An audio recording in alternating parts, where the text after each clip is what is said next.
July 13, 1943. Wolf's Lair, East Prussia. Field Marshal Erich von Manstein stood before Adolf Hitler, delivering news the Führer didn't want to hear. Operation Citadel, Germany's last strategic offensive in the East, had failed. Not failed in the sense of temporary setback. Failed catastrophically, irreversibly, in ways that meant Germany would never again dictate events on the Eastern Front. 8 days earlier, 2,700 German tanks had attacked the Kursk salient in the largest armored offensive in history. The plan was simple. Pincer movements from north and south would cut off and destroy 5 Soviet armies. German victory would shatter Soviet offensive capabilities, restore Wehrmacht prestige, and prove to wavering allies that Germany could still win the war. Instead, German forces had advanced barely 25 miles through defensive belts so deep they seemed endless. Every kilometer forward cost hundreds of tanks and thousands of irreplaceable veterans. Soviet reserves appeared inexhaustibly. 3 fresh armies where German intelligence predicted exhaustion. And now Sicily had fallen to Allied invasion, forcing Hitler to withdraw divisions desperately needed to continue the Kursk offensive. Manstein argued for continuation. His forces had just broken through the 6th defensive belt. One more push might reach open terrain where German armor could maneuver freely and destroy Soviet reserves. But Hitler had already decided. The offensive was cancelled. German forces would withdraw to starting positions, having accomplished nothing except destroying their own capacity to attack ever again. The moment Manstein left that meeting, he understood the war was lost. Not someday, not eventually, but irrevocably, definitively lost. The finest army Germany had ever fielded had just shattered itself attacking fortifications the Soviets knew they were coming to attack, using plans Soviet intelligence had read months in advance. Before we reveal how Germany planned its own destruction, annihilate that subscribe button. Like and comment which WW2 battle you think was the actual turning point. This channel exposes the strategic mistakes that lose wars. Now let me show you how Germany threw away its last chance at victory in 8 days of futile bloodshed. The seeds of Kursk's disaster were planted months before the first tank moved. In the winter of 1942-43, after the catastrophe at Stalingrad, German forces on the Eastern Front stabilized the line through a series of brilliant tactical withdrawals. Field Marshal von Manstein executed a masterpiece of mobile defense, trading space for time, allowing Soviet forces to overextend, then counterattacking to recapture Kharkov in March 1943. This success created a bulge in the Soviet lines around Kursk, a salient 150 miles wide and 100 miles deep that protruded westward into German-controlled territory. To German planners studying maps in early 1943, the Kursk salient looked like an opportunity. A classic pincer operation could cut off the salient at its base, trapping 5 Soviet armies, perhaps 1 million men, in a pocket that could be systematically destroyed. Such a victory would eliminate Soviet offensive capacity for months, possibly years, giving Germany time to fortify defensive positions and negotiate from strength. But from the moment Hitler approved Operation Citadel in April 1943, the plan was compromised by contradictions. The offensive should have been launched immediately in April or May, before the Soviets could fortify the salient. Instead, Hitler delayed repeatedly, waiting for new weapons, the Panther tank and Ferdinand tank destroyer, to arrive in sufficient numbers. These delays gave the Soviets exactly what they needed most: time. Every week Germany waited, Soviet forces dug deeper. The Red Army transformed the Kursk salient into the most heavily fortified position in military history. They constructed 6 defensive belts extending over 100 miles deep. Each belt contained multiple trench lines, anti-tank ditches, minefields, artillery positions, and concealed anti-tank guns. Soviet engineers laid over 500,000 mines in the northern sector alone, roughly 2,400 anti-tank and 2,700 anti-personnel mines per mile of front. The southern sector was even more densely fortified. German intelligence detected this fortification effort but consistently underestimated its scale. Aerial reconnaissance showed defensive construction but couldn't reveal the true depth of the positions. Interrogations of captured Soviet soldiers provided fragmentary information but not the complete picture. Most critically, German commanders convinced themselves that Soviet defenses, however extensive, couldn't withstand determined attacks by Germany's finest panzer divisions employing the newest weapons. This confidence was rooted in 3 years of Eastern Front combat where German forces had repeatedly broken through Soviet positions and achieved deep penetrations. But Kursk would be different in fundamental ways German planners failed to appreciate. Previous German offensives had achieved surprise and attack sectors held by unprepared Soviet forces. Kursk would have neither advantage. Soviet intelligence knew everything. The Lucy spy ring in Switzerland, almost certainly run by Soviet intelligence services, provided Stalin with detailed information about German plans, including the exact date and objectives of the offensive. Alexander Wirth, a BBC correspondent in Moscow, later wrote that Soviet commanders knew more about German plans for Kursk than many German field commanders. The Soviets knew where the attacks would come, when they would begin, and which German units would participate. Marshal Georgy Zhukov and General Konstantin Rokossovsky used this foreknowledge to construct a defense specifically tailored to defeat the German operational method. They identified the most likely German axes of advance and concentrated defenses along those routes. They positioned artillery to interdict German assembly areas. They created mobile reserves positioned to counterattack any German penetrations. Most importantly, they made the deliberate decision to fight a defensive battle first, absorbing the German attack, then launch their own offensives only after German forces had exhausted themselves. The German forces assembled for Operation Citadel represented the greatest concentration of armored power Germany would ever achieve. Army Group South under Field Marshal von Manstein fielded 1,500 tanks, including 200 of the new Panther medium tanks and 90 Ferdinand heavy tank destroyers. Army Group Center under Field Marshal von Kluge deployed 1,200 tanks, though these were primarily older Panzer IIIs and IVs. Altogether, Germany committed nearly 780,000 men, 2,700 tanks and assault guns, and 2,000 aircraft to the operation. The Panthers and Ferdinands were supposed to give Germany decisive technological advantage. The Panther mounted a 75mm high-velocity gun that could destroy Soviet T-34s from ranges exceeding 2,000 meters, while its sloped armor provided protection against most Soviet anti-tank weapons. The Ferdinand packed an even more powerful 88mm gun in a heavily armored casemate. On paper, these vehicles were superior to anything the Soviets possessed. But the new weapons arrived with critical flaws that would prove catastrophic in combat. Panthers were rushed into service before mechanical problems were resolved. Engine fires were common. The Maybach HL-230 engine ran so hot that leaked oil would ignite spontaneously. Transmissions failed after minimal use. Final drives broke under combat stress. Of the 200 Panthers committed to Kursk, only 43 remained operational by the battle's end, with most losses attributed to mechanical failure rather than enemy action. The Ferdinands suffered even worse problems.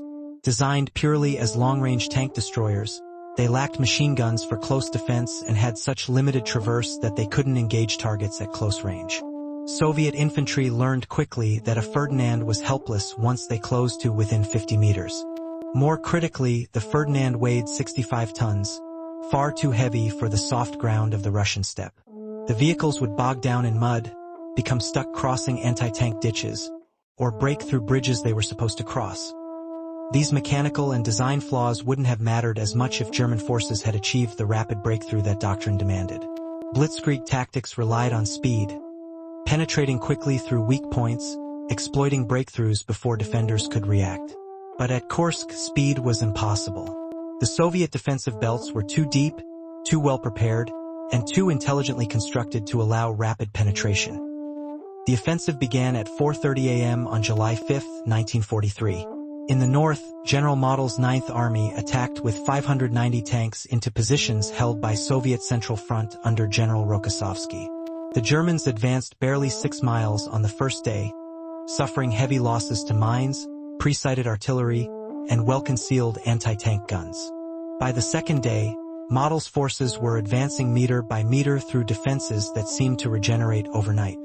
Every position captured revealed another defensive line behind Ittitai in the south. Manstein's forces achieved better initial results. His 2 SS Panzer Corps, containing 3 elite Waffen-SS Panzer divisions, drove forward aggressively against Soviet Voronezh front. The SS divisions employed combined arms tactics brilliantly, tanks, infantry, artillery, and air support working in coordination to systematically reduce Soviet defensive positions. They penetrated the first 3 defensive belts and by July 10 had advanced 25 miles, approaching the town of Prokhorovka, but better results were relative. Manstein's forces were supposed to advance 60 miles to link up with Model's Ninth Army, encircling the salient. After 5 days of the most intensive combat the Eastern Front had seen, they'd covered barely 40% of the required distance. Casualties were mounting exponentially. Tank losses averaged 100 per day. Infantry units that started at full strength were reduced to 50% effectiveness. And Soviet reserves kept appearing, fresh divisions taking positions where German intelligence had predicted empty ground. The Soviets were fighting exactly the battle they'd planned. Each defensive belt was designed to be partially penetrable. German forces would break through after heavy casualties, believe they'd achieved breakthrough, then discover another belt behind the first. The layered defense created a meat grinder that consumed German combat power while Soviet forces conducted orderly withdrawals to successive positions. Unlike earlier campaigns where penetrating Soviet lines led to collapse, at Kursk penetration led only to more fighting in prepared positions. July 12, 1943, Prokhorovka. The name would become legendary as the site of the largest tank battle in history, though the reality was far more complex than the mythology that developed afterward. Soviet propaganda would claim 1,500 tanks clashed in a single engagement where heroic Soviet tankers stopped the German advance through sheer courage. The truth was messier, bloodier, and more revealing about why Kursk was failing. Soviet 5th Guards tank army under General Pavel Rotmistrov had been held in reserve specifically to counterattack German penetrations. When 2 SS Panzer Corps approached Prokhorovka, threatening to break through the final defensive belt, Rotmistrov received orders to attack immediately. His 850 tanks and assault guns would strike the SS Panzer divisions from the flank, destroying them before they could achieve the breakthrough that might still salvage the operation. The attack began at dawn with Soviet tanks charging across open ground toward German positions. Soviet doctrine emphasized closing to point-blank range where their lighter guns could penetrate German armor, but this meant crossing killing zones swept by German fire. The T-34s advanced at maximum speed, button up with limited visibility, into terrain the SS divisions had already reconnoitered and prepared with anti-tank guns. The battle became a slaughter. German 75mm and 88mm guns destroyed Soviet tanks at ranges exceeding 1,500 meters, distances where Soviet 76mm guns couldn't effectively penetrate German armor. Panthers and Tigers positioned on defensible ground systematically destroyed approaching T-34s and lighter T-70s. Some Soviet tanks reached close range and scored kills, but Rotmistrov's army lost approximately 400 tanks on July 12 alone, nearly half his strength destroyed in a single day. Yet paradoxically, the Soviet counterattack achieved its strategic objective. The SS Panzer divisions had to halt their advance and defend against the flank attack. They inflicted devastating losses on Rotmistrov's forces, but they couldn't continue pressing forward toward the breakout they needed. The battle of attrition that followed consumed German combat power without producing operational advantage. The SS divisions were winning tactically while losing strategically, destroying more enemy forces than they lost but failing to achieve the breakthrough that justified the offensive. Field Marshal von Manstein watched this dynamic with growing frustration. His forces were performing brilliantly at tactical level, outfighting Soviet units, achieving favorable kill ratios, demonstrating the superiority of German training and equipment. But tactical victories weren't translating into operational success. Every kilometer gained cost tanks and men Germany couldn't replace. Soviet losses were heavier, but Soviet reserves seemed inexhaustible. 3 fresh Soviet armies were identified in positions where German intelligence had predicted nothing. In the north, General Model's situation was worse. His 9th Army had advanced barely 10 miles in a week of fighting that consumed 50,000 casualties and 400 tanks. The defensive belts north of Kursk proved even denser than in the south. Model's forces would break through one position, take horrific casualties, then immediately encounter another fortified line with fresh Soviet troops. By July 10th, Model reported to Hitler that continuing the offensive would destroy his army without achieving the operational objectives. The critical moment came on July 10th when Allied forces landed in Sicily. Hitler had been monitoring Mediterranean developments nervously throughout the Kursk operation. The Italian military was collapsing. If Sicily fell, Mussolini's government might collapse with it, exposing Germany's entire southern flank. Hitler summoned his field marshals to Wolf's Lair for a conference on July 13. At that meeting, Hitler announced that Operation Citadel would be terminated. German forces would be withdrawn from the salient and redeployed, some to Italy to stabilize the situation there, others to defensive positions on the Eastern Front. Manstein argued vehemently for continuation. He'd just broken through the 6th defensive belt. His SS divisions were approaching operational maneuver space where German armor could achieve the decisive results that years of Eastern Front combat had demonstrated were possible. Hitler's refusal was final. The operation was terminated. Manstein left the meeting understanding that Germany's last opportunity for strategic initiative in the East had just been squandered.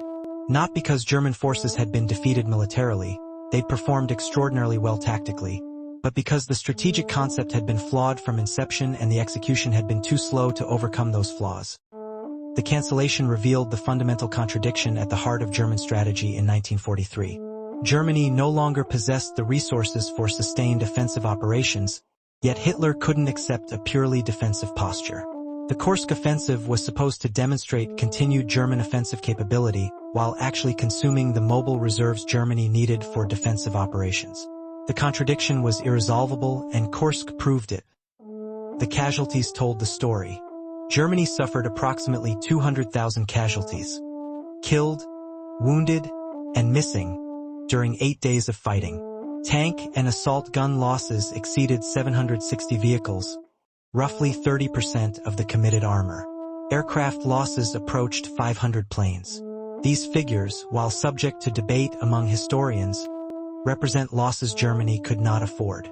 More critically, they represented losses that achieved nothing strategically valuable. Soviet casualties were far higher in absolute terms, over 800,000 men and 6,000 tanks by Soviet accounting. But the Soviet Union could replace these losses. Soviet industrial production in 1943 exceeded German production by enormous margins. Soviet tank factories delivered 24,000 tanks that year versus Germany's 6,000. Soviet manpower reserves, despite horrific losses since 1941, remained substantial. Germany, by contrast, was scraping the bottom of its manpower pool, drafting 16-year-olds and stripping rear area units to maintain frontline strength. The loss of irreplaceable veterans hurt Germany most. The Panzer divisions and Waffen-SS formations committed to Kursk represented the finest trained, most experienced armored forces Germany possessed. Company commanders who'd fought since Poland, platoon leaders who'd survived 3 years of Eastern Front combat, tank crews who'd destroyed hundreds of Soviet vehicles. These men could not be replaced. Germany could build new Panthers, but it couldn't create new experienced tank commanders in time to matter. The immediate aftermath of Kursk's cancellation proved how catastrophic the operation had been. Soviet forces, having absorbed the German attack, immediately launched their own offensives. Operation Kutuzov struck at the Oral salient north of Kursk on July 12, before the German offensive had even been officially terminated. Operation Rumiantsev followed, targeting Belgorod and Kharkov. German forces, exhausted and under strength from the Kursk fighting, could offer only limited resistance. By August 23, Soviet forces had recaptured both Oral and Kharkov, major cities Germany had held since 1941. The front line that Germany had stabilized through brilliant defensive operations in spring 1943 was collapsing. Worse, German mobile reserves, the panzer divisions that might have contained Soviet breakthroughs, were either destroyed at Kursk, refitting after Kursk, or redeploying to Italy. The operational flexibility that had allowed Germany to stabilize situations through counterattacks no longer existed. Manstein would later write in his memoirs that Kursk represented a turning point in the war on the Eastern Front, and that, after its failure, we never regained the initiative. His assessment understates the disaster. Kursk didn't just cost Germany the initiative, it demonstrated that Germany lacked the resources to conduct major offensive operations at all. Every subsequent German attack would be limited, local counterattack to restore defensive positions, never the operational level offensives that might alter strategic realities. The intelligence failure that doomed Kursk extended beyond Soviet knowledge of German plans to German ignorance of Soviet capabilities. German intelligence consistently underestimated Soviet strength, defensive preparations, and reserve positioning. This wasn't incompetence. Soviet maskirovka, deception operations, were sophisticated and effective. But the result was that German commanders attacked based on flawed assumptions about what they faced. German intelligence estimated Soviet forces in the Kursk salient at roughly 1 million men with 3,600 tanks. The actual numbers were 1.9 million men and 5,100 tanks in the initial defensive forces, with another 500,000 men and 1,500 tanks in strategic reserve. German planners believed they would face 3 defensive belts extending perhaps 20 miles deep. The actual defensive system extended over 100 miles with 6 major belts and multiple intermediate positions. This intelligence failure meant German operational planning was based on fantasy. The forces allocated to Operation Citadel were sufficient to break through the defenses German intelligence believed existed. They were grossly inadequate for the defenses that actually existed. Compounding this, Hitler's delays waiting for Panthers and Ferdinands gave Soviet forces 4 additional months to fortify positions and accumulate reserves. The delay also cost Germany strategic surprise. In April 1943, Soviet forces were still recovering from winter and spring fighting. Their defensive positions were partially complete but nowhere near the fortress system that existed by July. An April offensive might have achieved the rapid breakthrough German doctrine required. By July, rapid breakthrough was impossible regardless of tactical performance. German commanders at corps and division level reported this reality up the chain of command as the offensive progressed. Daily situation reports from fighting units described defensive systems far more extensive than expected, Soviet reserves appearing in unexpected positions, and progress rates far below planning assumptions. But these reports couldn't alter strategic realities. The offensive had been committed, forces were engaged, and Hitler demanded continued attacks even as evidence accumulated that objectives were unachievable. The psychological impact on German troops was corrosive. Soldiers and tank crews who'd experienced 1941-1942's victories increasingly understood they were fighting a different war now. The enemy wasn't collapsing under pressure. Defensive systems weren't cracking. Victories measured in kilometers gained at enormous cost felt hollow when Soviet forces simply withdrew to new positions and the fighting continued. Diary entries and letters from Kursk describe frustration, exhaustion, and growing doubt about ultimate victory. The Soviet experience was equally brutal but psychologically different. Soviet soldiers fought in prepared defenses. Supported by artillery and anti-tank guns they'd spent months positioning. They were taking heavy casualties, horrific casualties by any standard, but they weren't collapsing. Every German attack that was stopped, every defensive line that held, reinforced Soviet confidence that they could defeat German forces through attrition and defense rather than requiring breakthrough victories. The Prokhorovka counterattack, despite its tactical failure, demonstrated Soviet willingness to accept catastrophic losses to achieve strategic objectives. Rotmistrov's 5th Guards Tank Army was effectively destroyed as a combat force on July 12, losing half its tanks in a single day. But the counterattack stopped the German advance, prevented breakthrough, and ultimately contributed to Hitler's decision to terminate the offensive. Soviet commanders accepted losses that would have been considered unacceptable in any other army, calculating correctly that Soviet reserves could absorb such casualties while German reserves could not. This asymmetry in acceptable loss rates reflected the fundamental strategic situation by 1943. The Soviet Union possessed space, manpower, and industrial capacity to wage attritional warfare. Germany did not. Every German soldier killed or captured was irreplaceable. Every tank destroyed took months to replace. Germany needed quick, decisive victories to avoid attritional grinding. But quick victories required offensive capability Germany no longer possessed in sufficient scale. The technical lessons from Kursk revealed uncomfortable truths about German armor that contradicted propaganda claims.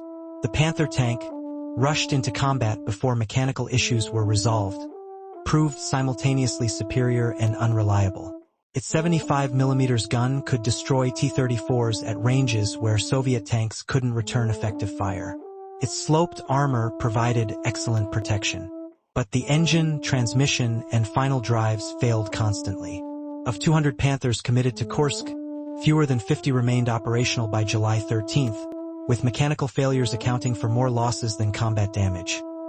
The Ferdinand tank destroyer illustrated design philosophy divorced from operational reality. Mounting an 88mm gun in a heavily armored casemate made sense for long-range anti-tank combat. But the vehicle weighed 65 tons, had no machine guns for close defense, and possessed such limited traverse that it couldn't engage threats at close range. Soviet infantry learned to attack Ferdinands from the flanks and rear where the crew couldn't respond effectively.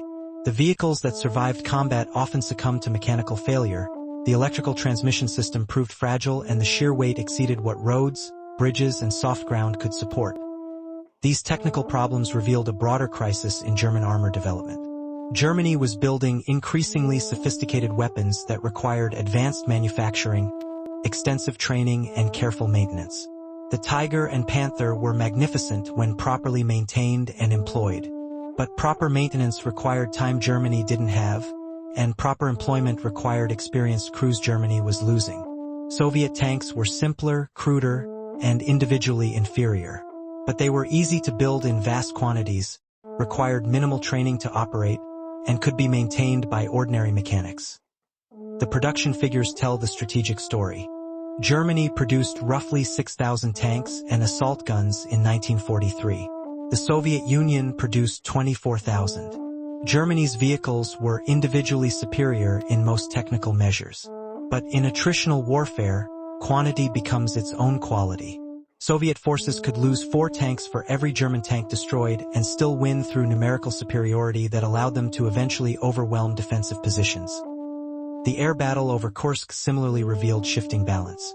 The Luftwaffe committed approximately 1,800 aircraft and achieved tactical air superiority over limited areas during specific phases of the battle. German pilots shot down Soviet aircraft at favorable rates, demonstrating superior training and equipment.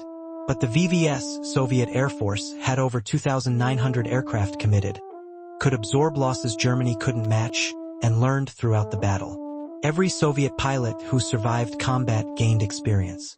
Germany was losing experienced pilots it couldn't replace.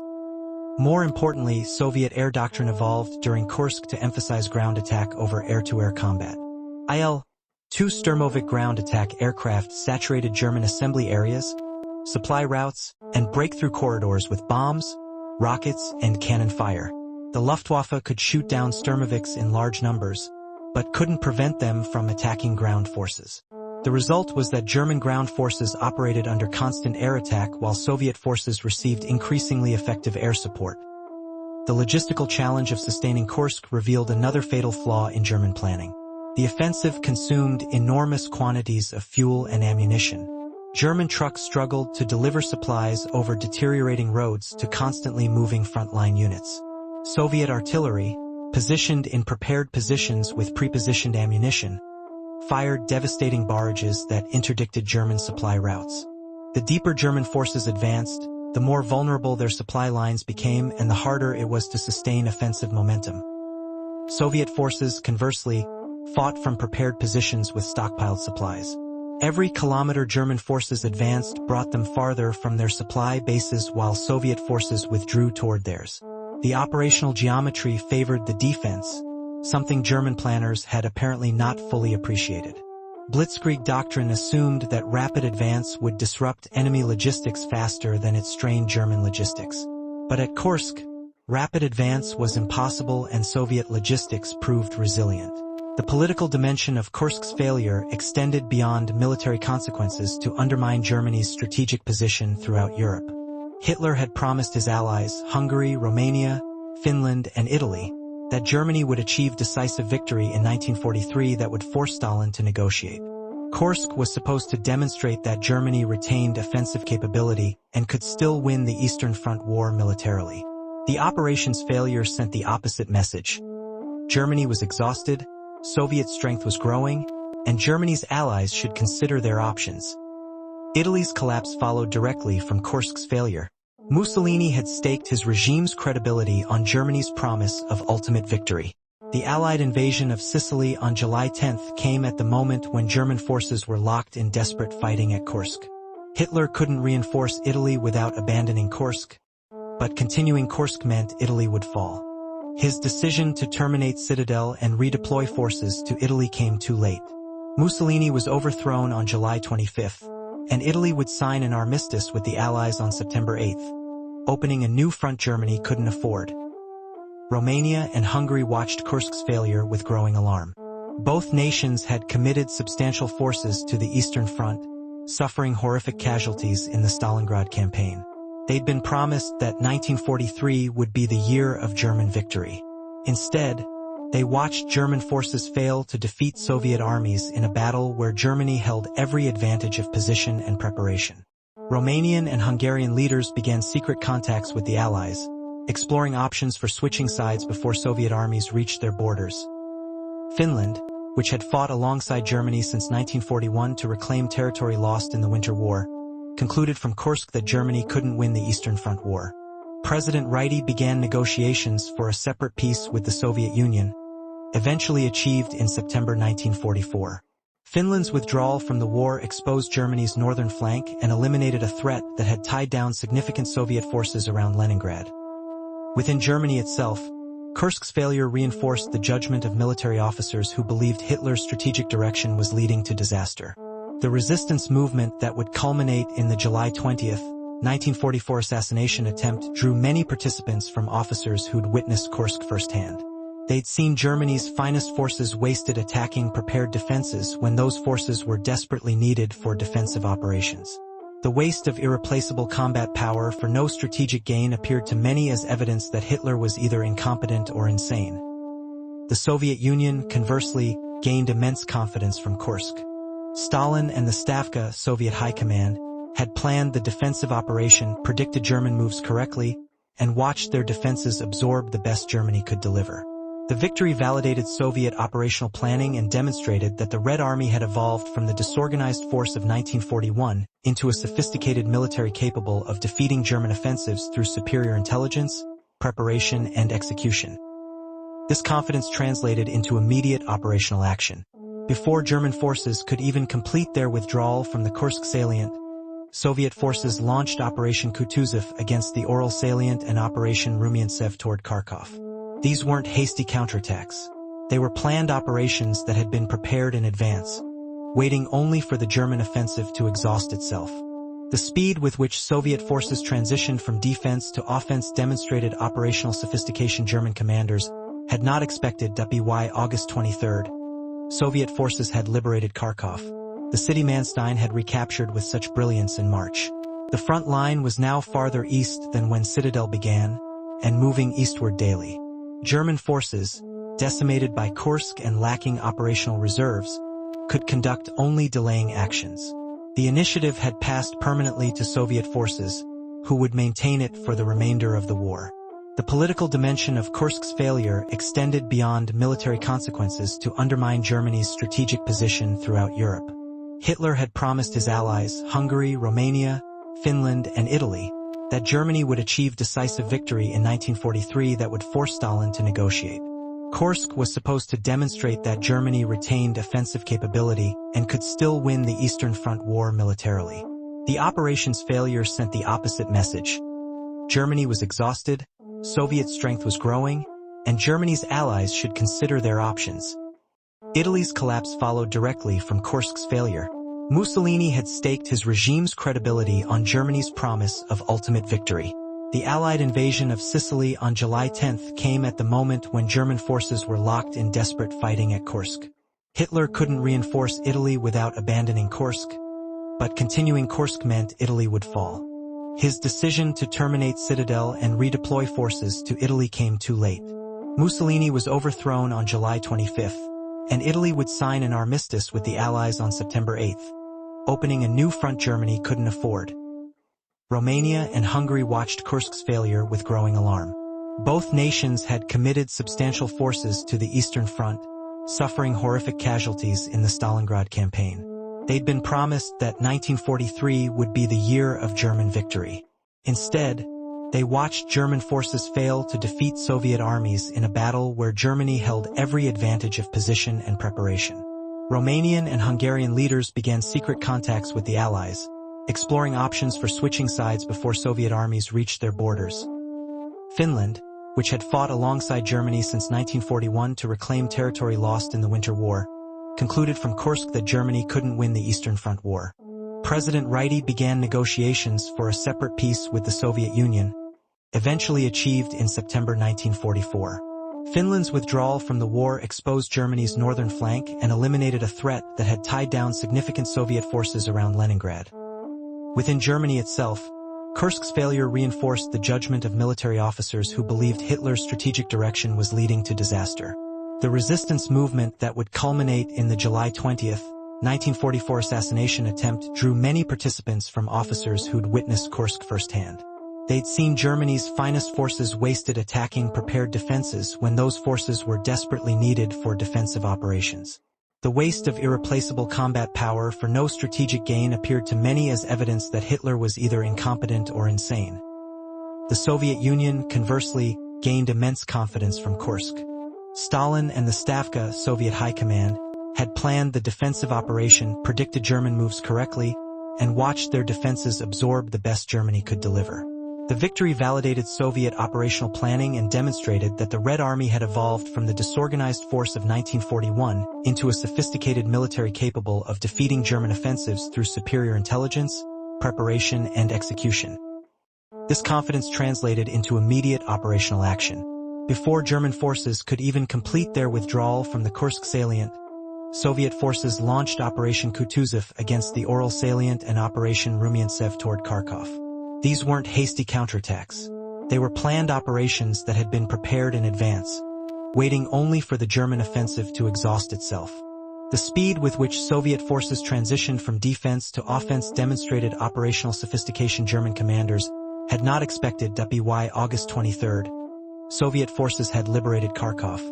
The city Manstein had recaptured with such brilliance in March. The front line was now farther east than when Citadel began, and moving eastward daily.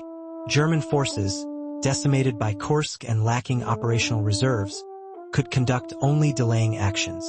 The initiative had passed permanently to Soviet forces, who would maintain it for the remainder of the war.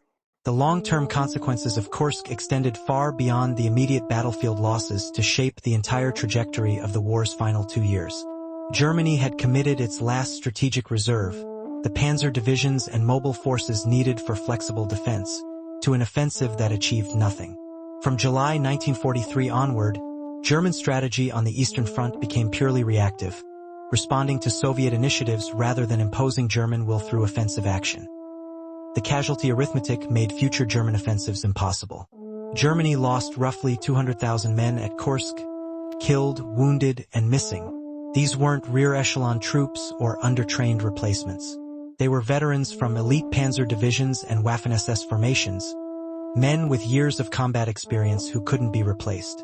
German training programs could produce new soldiers, but they couldn't create experienced tank commanders, platoon leaders, and company officers in the timeframes that mattered. The tank losses were equally irreplaceable in practical terms. Germany destroyed or damaged 760 tanks and assault guns at Kursk. Production could theoretically replace these vehicles within months, but the crews couldn't be replaced at equivalent quality levels. A brand new Panther with a crew that had 3 months of training was far less effective than a Panzer IV with a crew that had survived 2 years of combat. Kursk destroyed the experienced crews faster than training programs could produce competent replacements. Soviet forces, having absorbed the German attack and launched successful counteroffensives, maintained offensive momentum for the next 21 months. Operation Bagration in summer 1944 would destroy Army Group Center.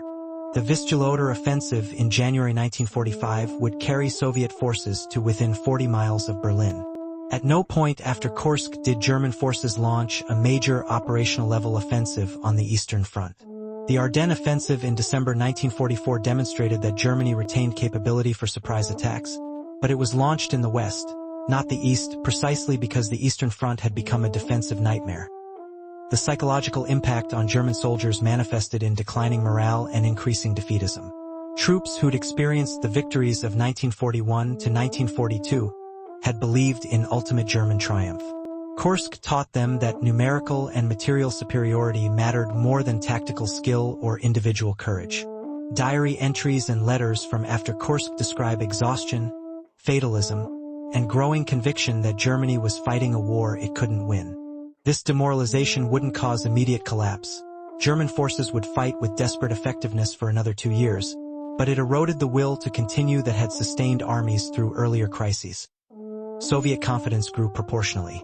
The Red Army that defeated Kursk wasn't the broken force of 1941. Soviet officers had learned operational art, Soviet soldiers had learned combined arms tactics, and Soviet industry had learned to produce weapons in quantities that overwhelmed German advantages in quality. Every subsequent Soviet offensive built on lessons learned at Kursk: how to construct deep defenses, how to employ reserves decisively, how to transition from defense to offense without pause. Field Marshal von Manstein would spend the remainder of his career trying to convince Hitler to adopt flexible defense, trading space for time, allowing Soviet penetrations, then counterattacking exposed flanks. Hitler consistently refused, demanding that every position be held and every Soviet attack be stopped through counterattack. This strategic inflexibility, combined with the loss of mobile reserves at Kursk, meant German forces fought at permanent disadvantage. They couldn't trade space because Hitler forbade it, and they couldn't stop Soviet offensives because they lacked the mobile forces needed for operational-level counterattacks. The moment of realization came for different German commanders at different times. For Manstein, it was the July 13th meeting when Hitler canceled Citadel. For Model, it was watching his 9th Army shatter itself against defenses that regenerated overnight. For lower-ranking officers, it came when they saw Soviet reserves appearing in positions intelligence had promised would be empty, or when their experienced crews were killed and replaced with teenagers who barely knew how to drive tanks. But they all reached the same conclusion eventually. Kursk was the battle Germany should never have fought. The strategic concept was flawed, the intelligence was wrong, the delays were fatal, and the execution consumed Germany's last offensive capability for no meaningful gain. Everything that followed, the long retreat through Ukraine, Poland, and finally Germany itself, became inevitable the moment Hitler approved Operation Citadel and then delayed its execution until Soviet forces had prepared the most formidable defensive system in military history. July 13, 1943. The day German generals knew Kursk was a fatal mistake. Not because German soldiers had fought poorly, they'd performed magnificently. Not because German equipment was inferior, the Panthers and Tigers were technically superior to Soviet tanks. But because the strategic concept was unsound, the intelligence was catastrophically wrong, and Germany had just consumed its last offensive reserves attacking fortifications it should never have assaulted. 2 years later, Soviet forces would raise their flag over the Reichstag in Berlin. The road to that defeat began at Kursk.